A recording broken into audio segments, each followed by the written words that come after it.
नमस्कार, मैं हूं सुशील कुमार और आप देख रहे हैं प्रवासी एक्सप्रेस।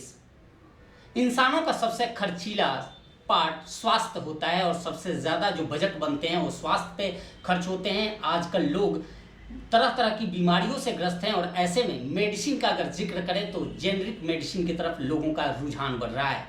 जो दवाई 200 या 500 में मिलती है वो दवाइयाँ जेनरिक मेडिसिन की दुकान पर 25 या 30 रुपये में अवेलेबल होती हैं। प्रधानमंत्री मोदी ने भी इस मुहिम को चलाया था और उनके मुहिम के अंतर्गत उनके आह्वान पर पूरे देश में करीब 3000 जेनरिक मेडिसिन की दुकानें खुली थी। हरियाणा में जिसमें 92 मेडिसिन की दुकानें खुली थी। लेकिन अभी हालात क्या है, इन सभी विषयों पर चर्चा करने के लिए हमारे साथ मौजूद हैं सीताराम जी, जो हरियाणा में जेनरिक मेडिसिन एसोसिएशन के प्रेसिडेंट भी हैं। सीताराम जी, आपका स्वागत है।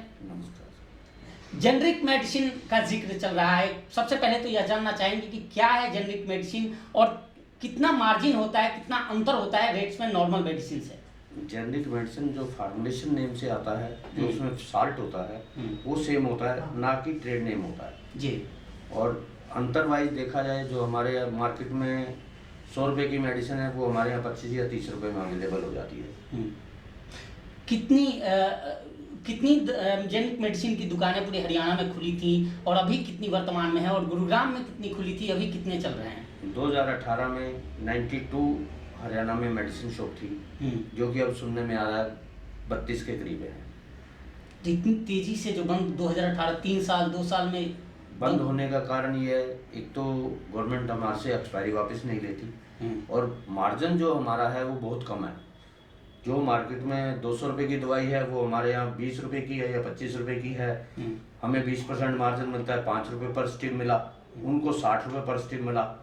कोई भी पेशेंट एक गोली की जगह 2 गोली तो खाएगा नहीं कि केला है यार 2 खा लो, गोली तो एक ही खाई जाएगी। तो वो मार्जिन ना होने की वजह से किराया तक नहीं निकलता शॉपकीपर का, कईयों का। आपका कैसे दुकान, आप कैसे अभी तक चला रहे हैं? मेरा तो एक एनजीओ है फरिश्ते ग्रुप गुड़गांव में, उनके सहयोग से चल रहा है। उन्होंने मुझे जो जगह दी हुई है वो विदाउट ऑफ एनी कॉस्ट दिया हुआ है, जो मेरे लिए एक ऑक्सीजन का काम कर रहा है और मैं उसके सहारे चल रहा हूँ। आपने बताया कि 200 से 500 रुपए की जो दवाइयाँ हैं वो आपके यहाँ 50 या 60 रुपए में मिल जाती हैं। 100 रुपये की दवाई, 100 रुपए की दवाई वो 25-30 रुपये में, 40 रुपये में अवेलेबल, मतलब 1/4 रेट कम होते हैं। हाँ। एक इसके बावजूद भी लोगों का जो रुझान है वो क्यों नहीं हो पाता है? डॉक्टर्स काफ़ी तो डॉक्टर्स हैं जो फार्मुलेशन नेम नहीं लिखते, वो ट्रेड नेम लिखते हैं। कस्टमर कहता है ये हमें तो इसी नाम से चाहिए जी। मेन दिक्कत यहाँ भी हमें आती है, तो उसको काफ़ी मोल्ड करना पड़ता है, समझाना पड़ता है। क्या हम यह मान लें कि जो जेनरिक मेडिसिन है इसको डॉक्टर्स भी बढ़ावा नहीं दे रहे हैं? बढ़ावा कोई डॉक्टर नहीं दे रहा जी। सिर्फ सरकारी हॉस्पिटल वालों को कंपलसरी किया है उन्होंने, गवर्नमेंट ने, कि आप फार्मुलेशन नेम लिखो। उनका प्रिस्क्रिप्शन आता है तो फार्मुलेशन नेम लिखा होता है, बाकी प्राइवेट डॉक्टर कोई नहीं करता। तो क्या इसमें सरकार को कोई कदम नहीं उठाना चाहिए? क्या आप लोगों को सब्सिडी? सरकार तो कुछ भी कदम उठा ले। सब्सिडी में अगर सरकार से अनुरोध है हमारा कि कहीं हॉस्पिटल में या कहीं हमें जगह प्रोवाइड फ्री में करवाई जाए, अगर ये स्कीम इन्होंने चलाना है तो, वरना तो धीरे धीरे बंद हो जाएगी। आप लोगों ने इसको लेकर कोई सरकार से कोई मांग पत्र दिया है या ज्ञापन दिया है? काफ़ी बार दिया है, मेल भी भेजी है, कुछ नहीं हुआ, कोई रिप्लाई नहीं है। नहीं। आजकल फिर वही बंद होने के कगार पे हैं सारी। कुछ सामान शॉर्ट रहता है उनका। अच्छा, किस किस तरह की मेडिसिन अवेलेबल होती हैं आप जेनरिक में? शुगर, डायबिटीज, बीपी, सभी तरह की हैं। वैसे तो मेडिसिन 1300 के करीब दवाइयाँ हैं, 200 कुछ सर्जिकल प्रोडक्ट हैं। सर्जिकल तो हमारे यहाँ नहीं बिकते क्योंकि वो हॉस्पिटल की आइटम्स हैं, हॉस्पिटल के आसपास ही सेल होंगी, तो हमारे यहाँ एक्सपायर हो जाती है, मंगाई थे हमने। आपके जो रिप्रेजेंटेटिव या आपके जब लोग हॉस्पिटल्स में जाते हैं, क्या डॉक्टरों से आप लोग संपर्क नहीं करते कि वे लोग इसको प्रेस्क्राइब करें, इसको लिखें, या लोगों को मैन टू मैन मार्केटिंग का? नहीं, ये काम गवर्नमेंट का है, या तो वो अपने रिप्रेजेंटेटिव भेजे प्राइवेट कंपनियों की तरह। ये शॉपकीपर का काम तो है नहीं, एक दुकानदार दुकान छोड़ के डॉक्टरों के पास ही जाके बैठ जाए। तो ये जो जेनरिक मेडिसिन जो कंपनियां बनाती हैं उनके रिप्रेजेंटेटिव इस तरह से एक्टिव नहीं है? रिप्रेजेंटेटिव नहीं है ना उनकी, एक्टिव अच्छा। नहीं है। मैं खुद जब स्टार्ट किया, एक गुड़गांव में बहुत नामी डॉक्टर हैं प्रभात गोयल जी, उनके यहाँ मैं पम्पलेट लेके गया खुद।